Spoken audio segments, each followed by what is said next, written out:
Reporte 100.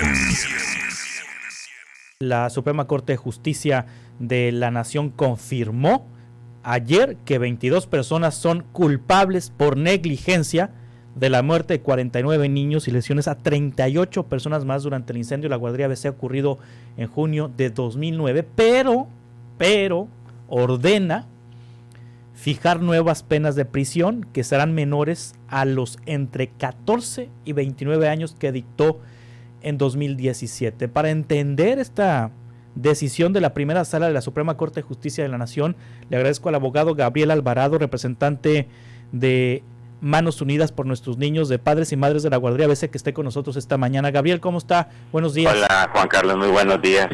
Gusto en saludarlo, Gabriel. Igualmente, Juan Carlos.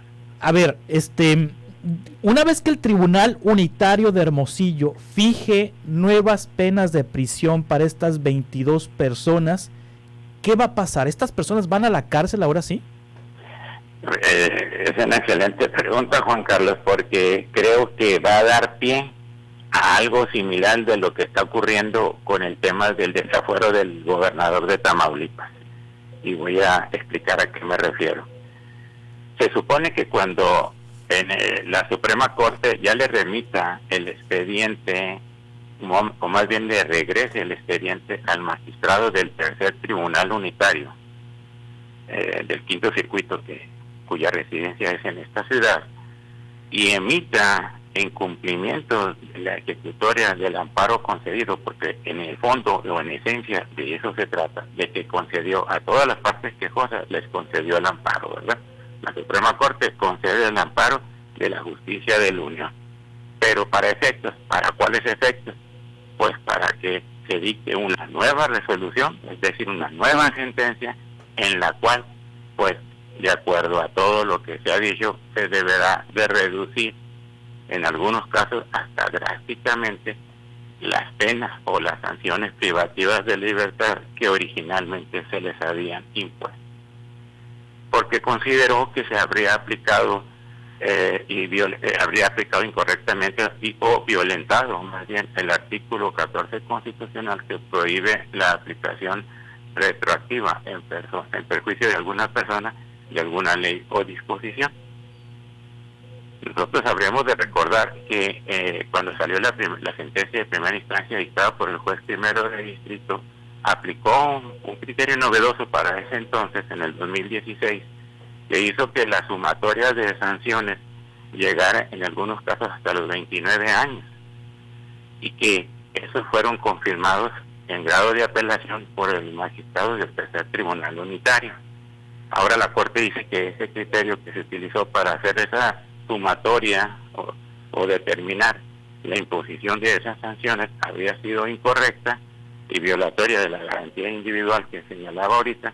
Entonces deberá de emitirse, en cumplimiento de ese amparo, deberá emitirse una nueva resolución que, de aprobar de la misma Corte en los términos en que se dicte, pues se supone que ya no dará pie a un nuevo juicio de amparo, y que eventualmente pues las sanciones que ahí se establezcan pues deberán ser cumplidas. Sí. ¿Y esto significa, Gabriel Alvarado, que van a ir a la cárcel o no van a ir a la cárcel? Sí. Sí irían a la cárcel. Sí. Pero cuando finalmente la Corte le apruebe esa resolución, ¿no? Sí. Al magistrado, ¿no? Sí, esto puede pasar ¿cuánto tiempo?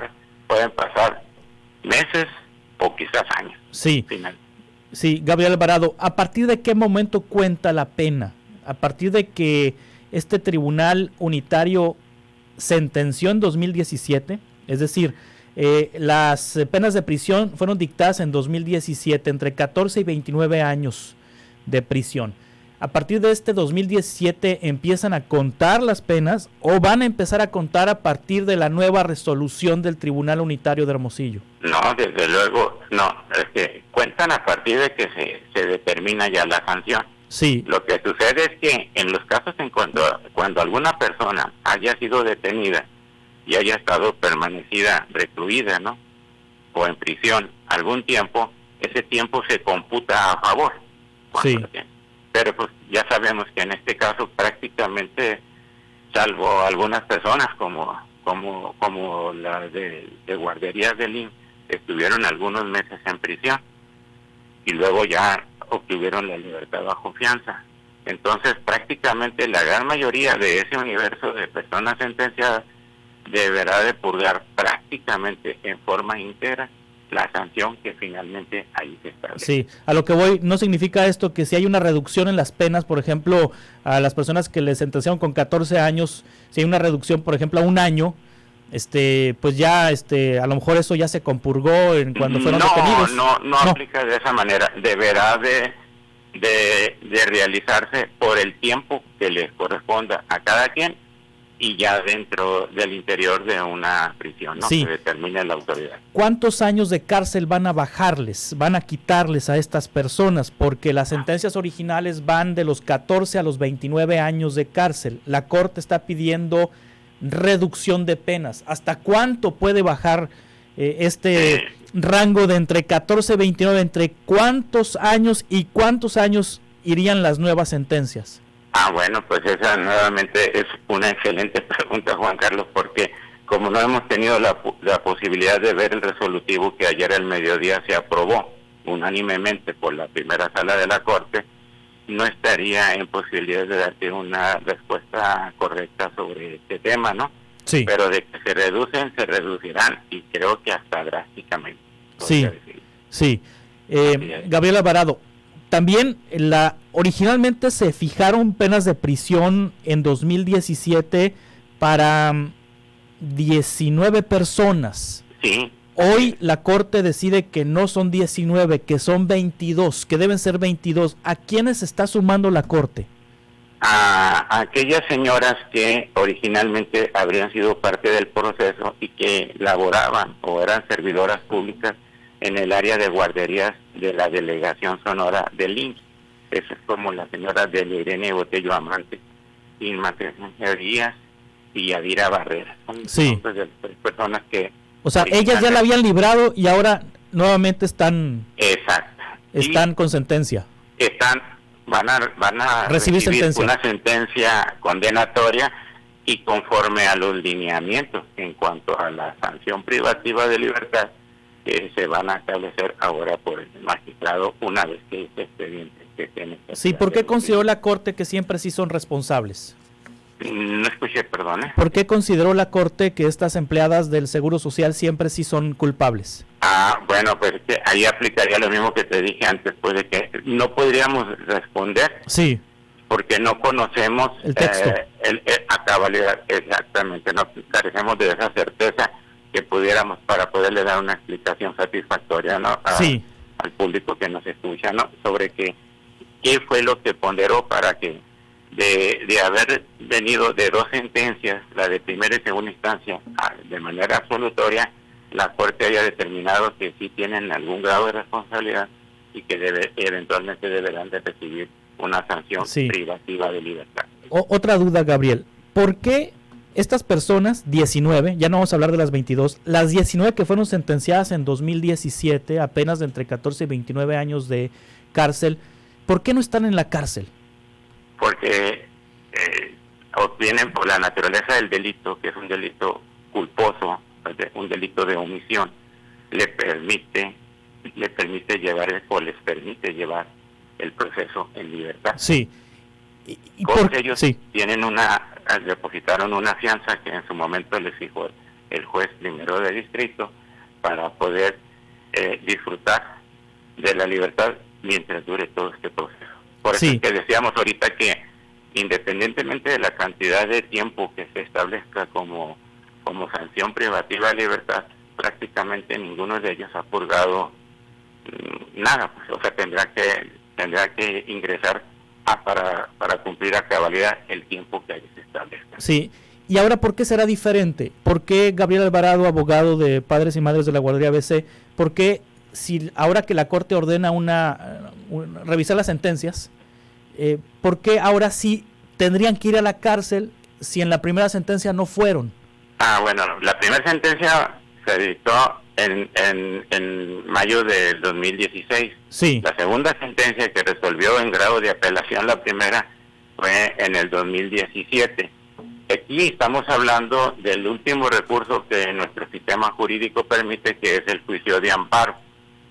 Entonces, como como ya no va a haber, ya se determinó ahí que no van a tener acceso a ninguno de los beneficios que eventualmente podría permitirles seguir en libertad, o algún beneficio como se llama sustitutivo de la sanción penal, entonces tendrán que purgar íntegramente todo el tiempo que hay. O sea, cuando venga la nueva sentencia y esta sea confirmada nuevamente por la Suprema Corte de Justicia de la Nación, porque tendrá que revisar la Corte que hayan aplicado los criterios que ellos determinaron, entonces en ese momento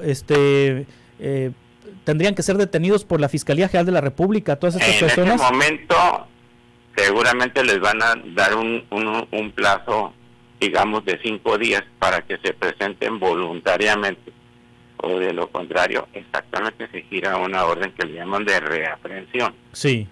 Para que se ingresen. ¿Y si se pelan en esos 5 días? Pues esa ya es una cuestión del Poder Judicial del Estado, ¿no? Y de la propia Fiscalía General de la República, ¿no? Sí. Ellos tienen que adoptar las medidas que se consideren pertinentes para que esa situación no vaya a ocurrir. Sí, voy a mencionar los nombres de los involucrados, usted me dirá si son estos nombres o no. Noemí López Sánchez, ex jefa del Departamento de Guarderías, le dieron 29 años. También Arturo César Leiva Lizárraga, 28 años. Ex delegado. Sandra Lucía Telles Nieves, socia de la Guardería ABC, le dieron 28 años. Antonio Salido Suárez, secretario del Consejo de Administración de la Guardería ABC, le dieron 28 años. ¿Ellos irían a la cárcel entonces, eventualmente? Por el término que ahí se establece. Sí, Roberto Copado Gutiérrez, director de Protección Civil, 28 años. Martín Francisco Lugo Portillo, director de Bomberos, 28 años. Arturo Dávila Pacheco, jefe de Bomberos, 28 años. Jesús Davis Osuna, director de Inspección del Ayuntamiento, 28 años. Estoy leyendo las sentencias de 2017, estas no van a ser, las van a bajar. Wilevaldo Latriste Candiani, titular de Protección Civil, 28 años. Fausto Salazar Gómez, 20 años, de la Secretaría de Hacienda. Jorge Luis Melchor Islas, también de la Secretaría de Hacienda. Antonio Lavandera Peñuño y Jorge Arturo Torres Escalante. Álvaro Pacheco Ferral, Ignacio Aduenda Salazar, Manuel Gagiola Santa Cruz, Juan Esteban Parra Valenzuela, Francisco Arturo Bracamonte Córdoba, Jesús Adán Méndez Duarte. Ahora, Gabriel, ¿por qué 2 socios si eran más? Eran 4. Sí. De los otros 2, en su momento, un tribunal colegiado determinó a su favor sobreseer la causa, porque se dijo que no tenían ningún grado de responsabilidad penal, puesto que no participaban en ningún puesto administrativo ni estaban en la toma de decisiones. Sí. Que viera con la administración de esa sociedad civil, que así se denominaba, Guardería ABC. María Matilde Altagracia Gómez del Campo Tonela. Sí, no, pero ellos exactamente a favor de él y de Francisco Gilberto Urquide Serrano, ¿no? Determinó la Autoridad Judicial Federal. ¿Cómo? ¿Y cuál es el segundo nombre? ¿Me recuerda? ¿Gilberto? No. ¿No? ¿Cómo me dijo? Francisco. Francisco. Francisco. Gildardo Urquide Serrano. Gildardo Urquide, sí, claro.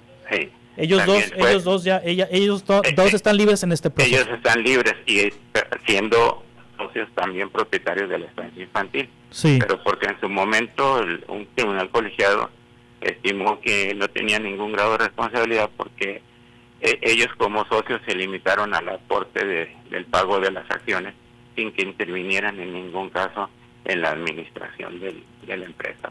Sí. Ese fue el argumento que se utilizó en aquel entonces. Esto que decidió la Corte, la Suprema Corte de Justicia de la Nación, desde la perspectiva de los padres, ¿es justicia o no es justicia? No, desde luego que no, bajo esta óptica, ¿no? Para llegar a esta determinación del día de ayer no se ocupaban 3 años y medio, francamente. Sí. Es una determinación que se establece en un párrafo de no más de 4 renglones. La resolución en sí puede tener, no sé, 900 o 1000 hojas, por ejemplo, pero todo el sentido de la resolución se resume en un párrafo de no más de 4 renglones, por lo que se considera que no se imparte justicia, se administra justicia, ¿no? Y no de manera correcta, y sobre todo no a favor de las víctimas, ¿no? O sea, estas situaciones que nuestros ministros llevan a cabo, francamente, le quedan a deber a las víctimas, a las familias, a los ofendidos de los delitos. Y en parte justifica el alto grado de impunidad que se vive en este país, o que vivimos y sufrimos y padecemos en este país. Sí. Gabriel Alvarado, muchas gracias no, por el contrario, explicarnos. Juan Carlos, estamos a la orden. Buen día. Hasta pronto. Hasta luego. Reporte 100.